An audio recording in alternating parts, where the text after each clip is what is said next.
안녕하십니까.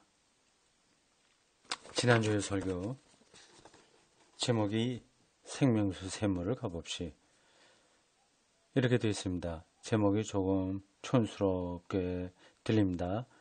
요한계시록 21장 1절에서 6절을 본문으로 했습니다. 설교 복기 또는 설교 보충 해설 잠시 하겠습니다. 설교 본문의 가장 중요한 구절이 6절이죠. 나는 알파와 오메가요 처음과 마지막이라 내가 생명수 샘물을 목마른 자의 값없이 주리니 요겁니다. 이게 요한계시록 기자의 독창적인 표현이 아니라 이사야의 이제 연언하고 있는 거죠. 이스라엘의 선지자 전통에 있는 겁니다. 이사야 55장 1절에 그 비슷한 문장이 나와요. 이사야와 요한계시록 기자, 요한이라고 합시다. 편리하게요. 이 두 사람 사이에 어떤 영적인 가르침과 배움, 공명 그런 것들이 일어난 겁니다.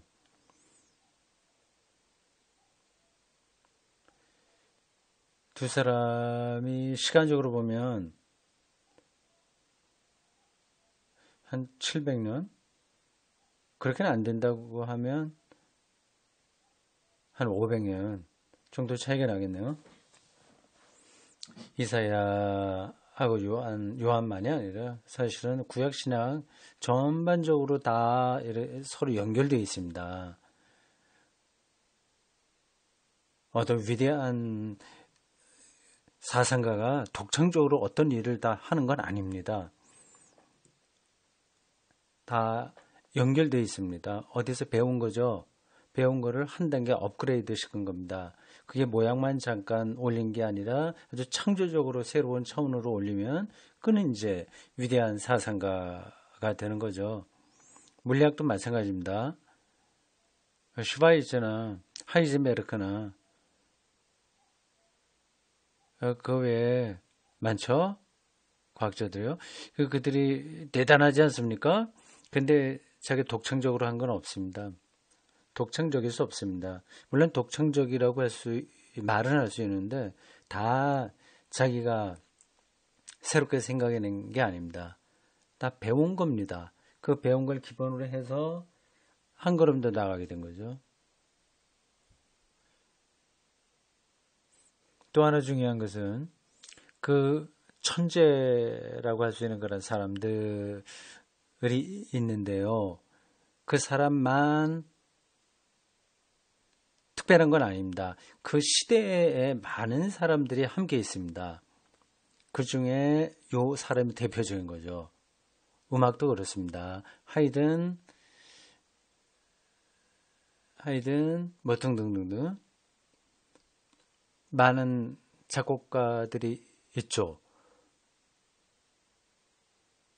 그러나 그 당시 그 시대에 수많은 작곡가들이 있습니다. 한 무더기가 되는 거예요. 그 중에 이제 이렇게 특별한 몇 사람이 역사에 남게 되는 거죠. 그리고 특별한 일을 했죠. 작곡도 그렇고 음악도 그렇고 그림도 그렇고 물리학도 그렇고 한 것처럼 신학도 그렇습니다. 칼바르트가 위대하지만 그 사람만 독자적인 건 아닙니다. 그 시대에 많은 신학자들이 함께 어떤 신학 작업을 한 거죠. 요한이 세리 요한 미안합니다. 이 말이 헛나오네.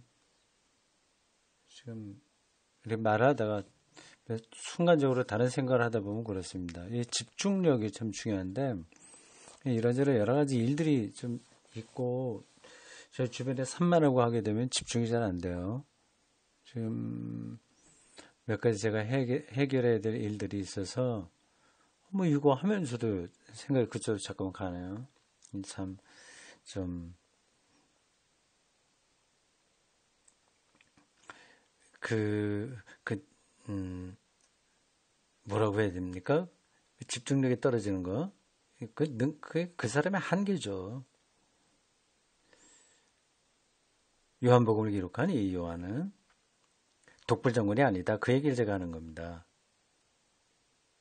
앞에서 있었던 많은 그 영성가들, 신학자들, 그리고 선자들에게서 많이 배웠고, 그 시대에 많은 다른 동료 학자들이 있었고, 그 가운데 이 사람이 특별한 역할을 한 겁니다.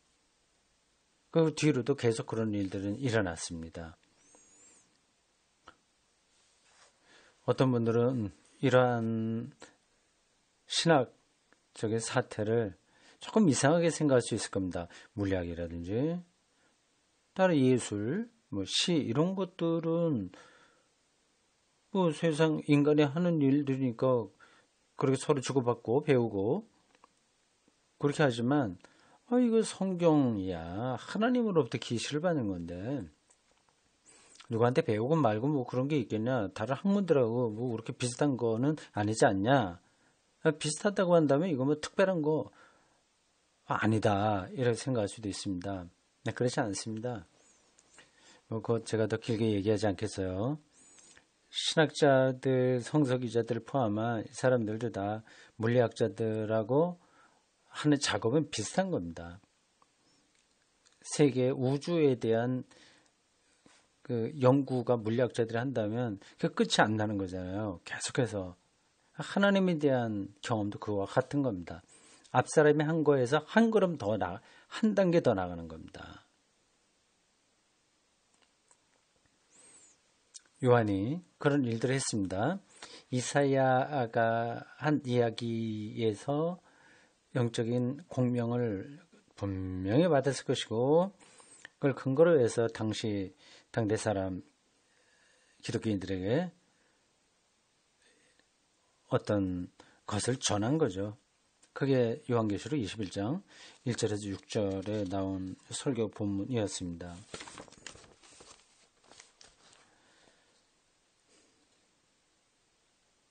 설교 핵심은 두 가지였습니다. 하나는 목마른 거고요. 목마른 자에게 준다 하는 거고 또 하나는 값없이 준다고 하는 겁니다. 생명의 샘물, 생명수 샘물을 목마른 자에게와 값없이 준다. 그 두 가지가 설교의 핵심이었습니다. 생명수 샘물은 그 자체로는 제가 설명을 많이 하지 않았습니다. 어떤 사람에게 어떻게 주어지냐 하는 그런 관점만 얘기했습니다. 생명수 샘물 이건 당연히 예수 그리스도죠. 예수 그리스도가 초기독교인들에게서 생명을 주는 물로 경험됐다는 거 아닙니까? 근데 생명을 주는 물이라고 하는 게 뭐냐? 그런 것 자체를 설명하면 긴 거죠. 그걸 생명수 샘물에 대한 직접적인 설명은 이번 설교에서 많이 하지 않았습니다. 가장 기본이 되는 교리는 이거죠. 예수 그리스도를 통해서 죄와 죽음으로부터 해방되었다고 하는 겁니다. 죄와 죽음으로부터의 해방이 이게 우리를 살리는 거니까요. 그래서 생명수 샘물 이렇게 표현하는 겁니다. 이런 것들을 기독교인들이 그게 뭐냐 이렇게 생각할 수 있고 아니면 잘 먹고 잘 사는 건가 아니면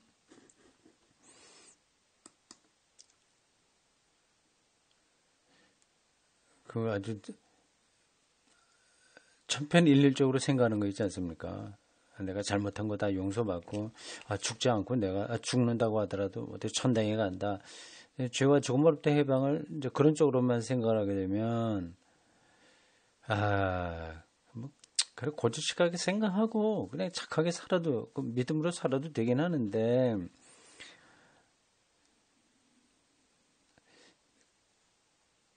조금 촌스러운 거죠. 너무 협소한 거죠. 그런 방식으로는 개인의 신앙생활 유지는 가능하겠으나 세상을 향해서 복음을 변증할 수는 없습니다. 그 자체에 대해서는 제가 설교 시간은 많이 하지 않았습니다. 다른 때에 주로 그런 얘기 좀 많이 했죠. 설교 한 편에서 이것저것 여러 가지를 할 수 없고 또 관점이 다르기 때문에 방향 바라보는 관점들을 맨날 똑같이 할 수 있는 것도 아니고 그 성서 본문에 따라서 다르게 설명을 해야 되지 않습니까? 생명수 샘물에 대해 자체에 대해서는 많이 설명하지 않았어요. 그러니까 생명을 살리는 원천인데 그거를 받는 사람들 받으려면 어떤 사람들이냐 하는 것 우선 설명했습니다. 목마른 사람이라고 하는 거죠. 목마름.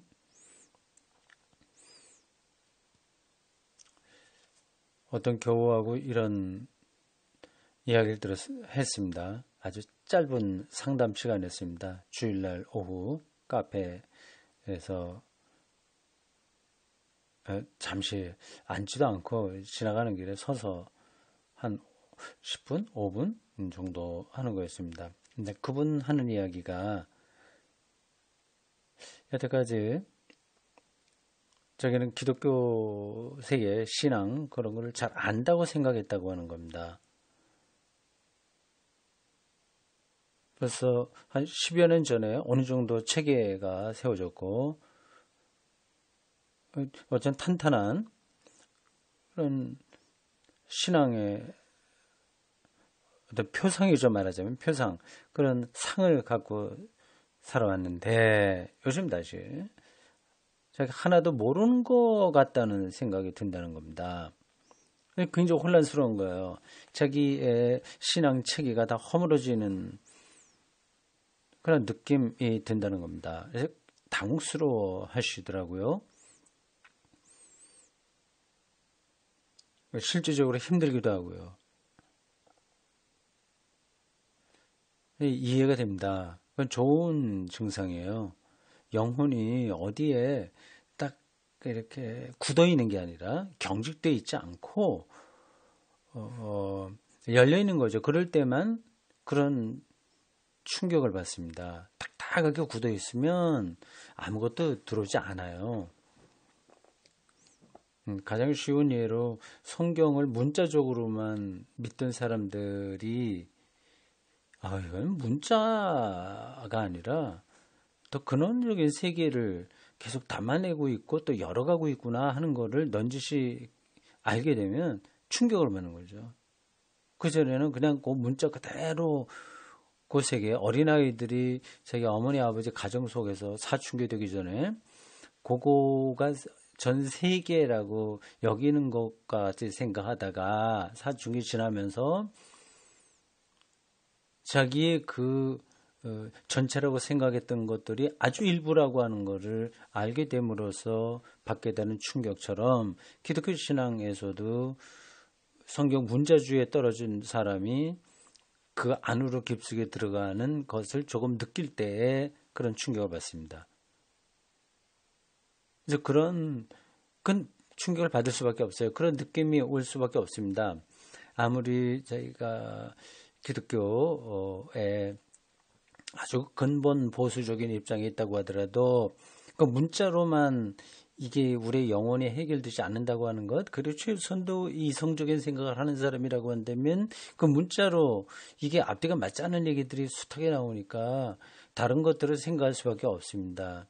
근데 그러면 이제 두려워지는 거죠. 자기가 여태까지 믿었던 체계가 다 허물어지게 된다면 이건 안 되는 거지 않습니까? 저 한국교회가 동성애, 성적 소수자에 대한 인권 뭐 이런 것에 대해서 굳고 반대하고 종북 좌파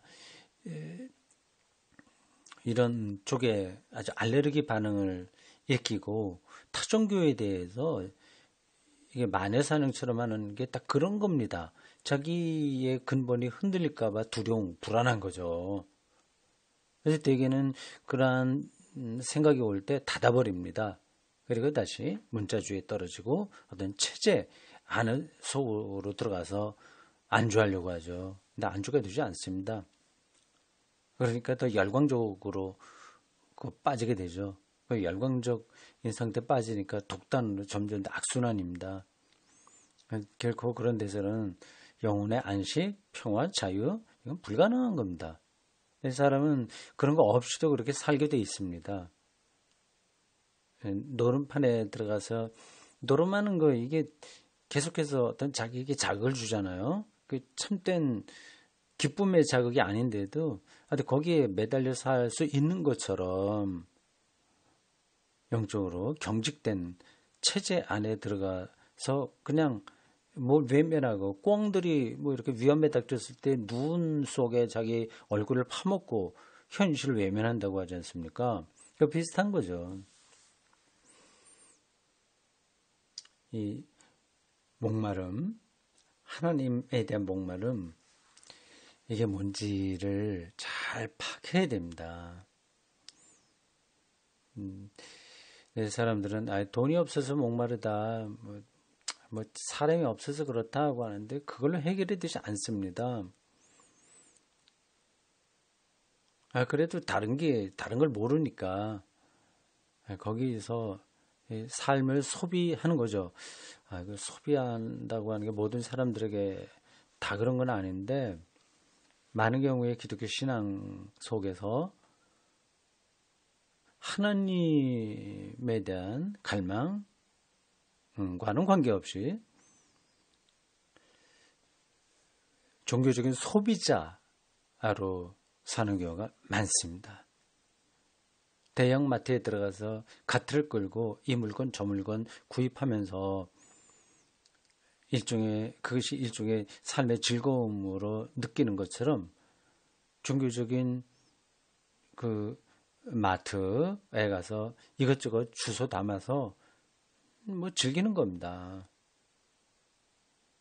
그래서 그런 식으로 해갖고 영적인 목마름이 해결되는 게 아닌데 다른 길이 없으니까 그렇게 할 수밖에 없죠. 목마름이라고 하는 거가 뭘까요?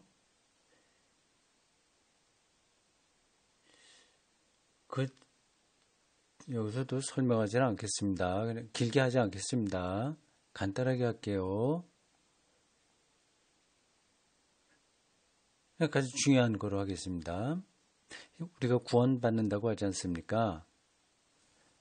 근데 그건 교리적으로 맞는 얘기인데 예수 믿고 구원받는다고 하는데 구원의 내용이 시각화되지 않는 겁니다. 손에 들어오지 않는 겁니다. 이거는 구원이라고 하는 걸 하나님이라는 말로 바꿔도 돼요. 하나님이 우리를 사랑하고 우리를 구원하신다 말하는데 교리적으로 옳거든요. 근데 그게 손에 잡히지 않는 겁니다. 그 내용이 말이죠.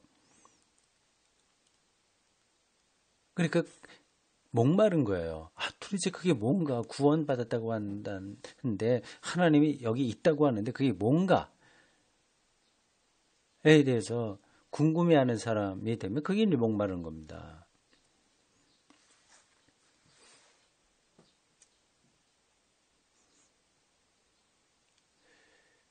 알리스터 맥그레스의 제 우주, 하나님 주신 모든 세계를 지금 강조하고 있습니다. 마음에 들어요. 많이 저도 배웁니다. 그분이 C.S. 루이스도 많이 인용하고 얘기하는데 알리스터 맥그레스의 얘기인지 아니면 그가 인용한 C.S. 루이스의 말인지는 지금 제가 정확하게 기억이 나지 않는데 다음과 같은 표현이 있습니다. 우리가 이 지구에서 지구들을 포함해서 이 우주요. 이 안에서 우리가 살아가는 것은 2차원과 같다. 눈에 우리가 볼 수 있는 것은 2차원이다. 근데 그거를 이렇게 비유로 들더라고요. 정육면체. 육면체 보통 주사위죠. 정육면체로 생겼어요. 이제 2차원 얄팍한 시각이라고 했나? 그 표현 제가 책을 보면 아는데 그런 표현이 있습니다. 2차원적으로 그걸 보는 겁니다. 그러니까 사각형만 보이는 거예요. 사각형이 6개가 있어요. 6개짜리 사각형을 봅니다. 그거를 입체적으로는 못 보는 겁니다.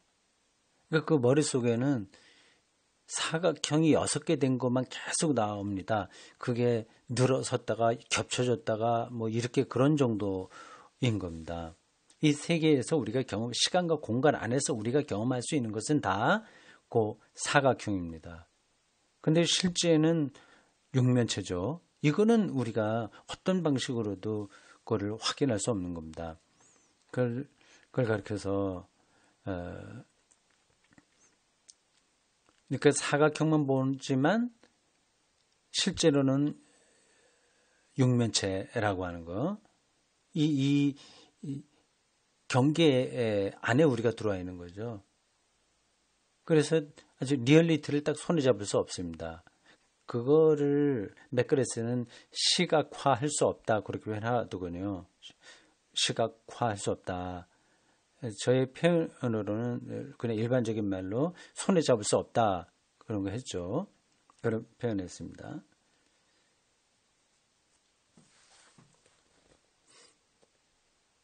하나님, 구원, 그런 등등 뭐 열거하려면 더 훨씬 많습니다. 뭐 부활도 그렇고요. 그런 것들을 우리가 지금 사각형을 보는 것으로 경험하고 있습니다. 그것의 실질적인 내용을 다 붙들 수가 없는 거예요. 그 실질적인 내용이 하나님입니다. 실질적으로 우리는 못 봐요. 시간과 공간 안에 이렇게 떨어져 있기 때문에요. 그러니 얼마나 답답하겠습니까? 근데 그걸 답답하게 생각하지 않은 사람이 있어요. 사각만 붙들고 이것이 다인 것처럼 이렇게 그걸 반복하면서 살아가는 겁니다. 뭐 그렇게 해도 뭐 즐겁게 살면 되죠. 근데 눈이 밝은 사람들은 사각형 너머에 뭐가 있다고 하는 것을 느낍니다. 그러니까 목마른 거죠. 하나님이 자기를 완전하게 드러낼 때를 애타게 기다리는 겁니다. 우리가 그런 상황이에요. 거기에 이렇게 영적으로 민감한 사람들을 우리는 영성가, 신비주의자, 신학자들도 사실은 거기에 들어갑니다. 그런 마인드가 없이는 신학을 할 수가 없어요. 신학 선생은 될 수 있을지 모르죠. 누가 무슨 얘기하더라 그런 말을 할 수 있지만 신학자, 실제로 신학을 하는 것은 안 됩니다. 목사도 마찬가지입니다. 설교자요. 목사하고 설교자가 일치되는 건 아닙니다. 설교 말고 그냥 교회를 잘 끌어가는 일은 목사로서 할 수 있습니다. 이건 인간관리, 조직관리니까 돼요. 설교자는 신학적인 마인드가 없으면 이거는 안 되는 겁니다.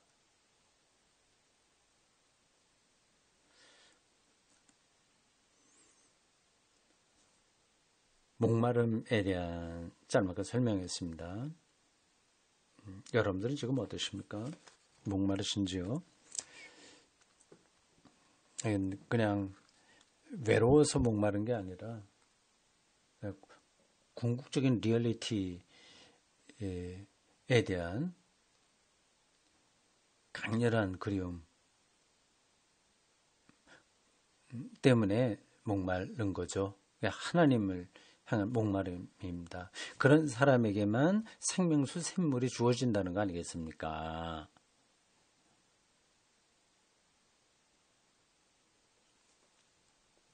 그러니까 많은 경우에는 생명수 샘물을 얻지 못하고 신앙생활을 한다고 봐야 됩니다. 물론 다는 아니에요. 신학적으로 뛰어나지 않아도 이게 되는 사람이 있습니다.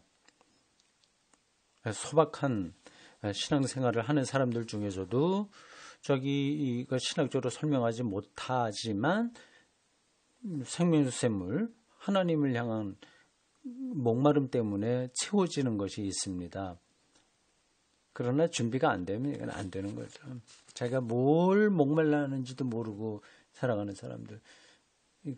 그 교회 자기 주도권 행사하기 위해서 막 이거저거 뭐 하는 거 있지 않습니까? 뭐 싸우기도 하고 뭐 등등 머리 굴리고 하지 않습니까? 그건 하나님을 향한 목마름이 없기 때문에 그런 일들이 벌어집니다. 교회 안에서의 싸움은 대다수가 그렇게 벌어집니다. 진리를 향한 싸움하고는 좀 다른 거죠. 그 구분 되시죠? 이게 싸울 때 싸워야죠. 그거는 자기 기득권을 유지하려고 하는 싸움, 교회 안에서 많은 그런 일들이 벌어지잖아요. 그건 안 되는 거죠. 그건 이제 하나님을 향한 목마름이 없다고 봐야죠.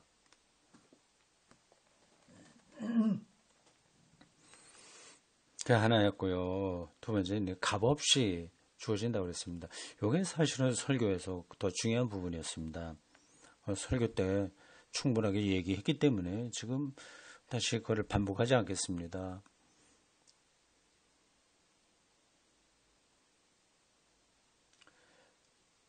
제가 설교를 하고 나서도 이제 나이가 들으니까 제발 설교를 무게 있게 한다. 방법적으로 무게 있게 한다가 아니라 그 내용이 무게 있다. 이런 느낌이 좀 듭니다. 그러니까 실질적으로 내가 아는 거를 얘기한다는 거죠. 경험한 거를 얘기한다는 거죠. 값없이 주어진다. 생명수 샘물이. 그게 뭐냐. 실질적인 삶에서 그를 제가 설교한 방식, 그 내용 그런 식으로 하는 분들이 제법 좀 있죠. 저보다 더 뛰어난 사람들은 많이 있습니다. 그러나 일반적으로는 그렇게 못할 겁니다. 그런 설교를 제가 많이 들어보지 못했으니까요. 값 없이가 아니라 우리 돈을 많이 주고 얻을 수 있는 그런 것에 매달리는 삶이 설교에 주가 많이 대부분이죠.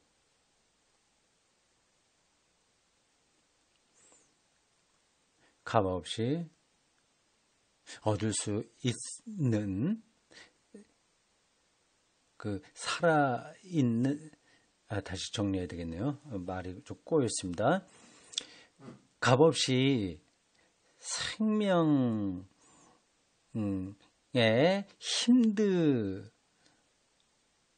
다시요. 이게 쉽지가 않네. 값없이 얻을 수 있는 생명의 능력들을 찾아서 경험하는 것이 곧 하나님에게 가까이 가는 최선의 길이다. 이 이야기입니다. 그 값없이 주어지는 그 생명의 능력들이 지천으로 널려 있고 정말 그런 것들이 중요하다고 하는 건 제가 설교 시간에 얘기했고 다른 때도 종종 얘기한 겁니다. 그런 것들이 더 깊어지면 지금 숨 쉬고 마시고 보고 향기 맡고 하는 걸 얘기했는데 그거는 신자들이 좀 더 리얼하게 느끼라고 그런 걸 말했지 그런 것만은 아닙니다. 책 읽기와 어떤 사유도 다 포함되는 거예요. 그건 돈을 안 줘도 자기가 할 수 있는 그걸 통해서 살아있는 거죠. 살게 되는 거죠. 그게요. 창조적으로 살게 되는 거죠.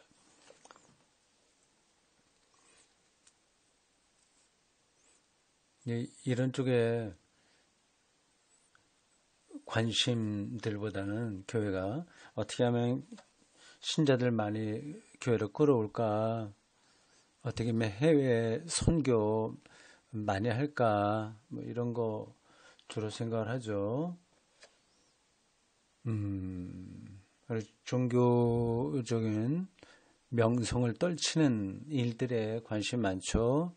그리고 다 제가 매도하고 싶진 않으나 이 요한계시록 기자가 얘기하고 있는 이런 차원 목마른 자에게 생명수 샘물을 값 없이 준다고 하는 이 차원, 이것이 우리의 삶에 신앙적으로 확실한 토대가 잡혀야 됩니다. 설교 마지막 부분에서 최후의 심판을 잠깐 언급했습니다. 그거는 저희 그걸 문학적으로 뭐라고 합니까? 비유인가 뭔가? 아니, 현실적인 건 아닙니다. 하나님의 심판이 이건 우리 예상을 뛰어넘는 거니까 계산적으로만 생각하는 우리의 삶을 전복시키는 어떤 관점이 필요하지 않냐 해서 하는 겁니다. 그러니까 자기 마지막 때 심판에 자기를 위해서 돈을 얼마나 쓰느냐에 따라서 진행될지 모른다고 얘기했어요. 그러니까 자기를 위해서 많이 쓰는 사람은 생명으로부터 멀어지는 심판을 받고, 그걸 자기를 위해서 많이 쓰지 않은 사람도 오히려 생명을 받는 생명에 가까워지는 심판을 받지 않겠냐, 그런 얘기입니다. 그래도 뭐 절대적인 액수가 따로 있는 건 아니죠. 그럼 가난한 사람들은 아무리 자기를 위해서 쓰려고 하더라도 돈이 없으니까 다 생명에 가까운 심판을 받냐. 부자들은 아무리 자기가 아껴 쓰고 또 다른 사람을 위해 쓴다고 하더라도 총량이 많으니까 결국은 자기를 위해서 쓴 게 많을 텐데, 그러면 생명으로부터 멀어지냐. 이거는 여기 논의에 들어올 필요가 없습니다. 그건 뭐 굳이 그리 얘기하면 자기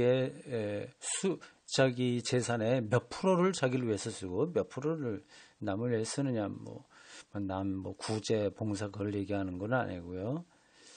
그렇게 해도 이건 계산적으로 되는 문제는 아닙니다.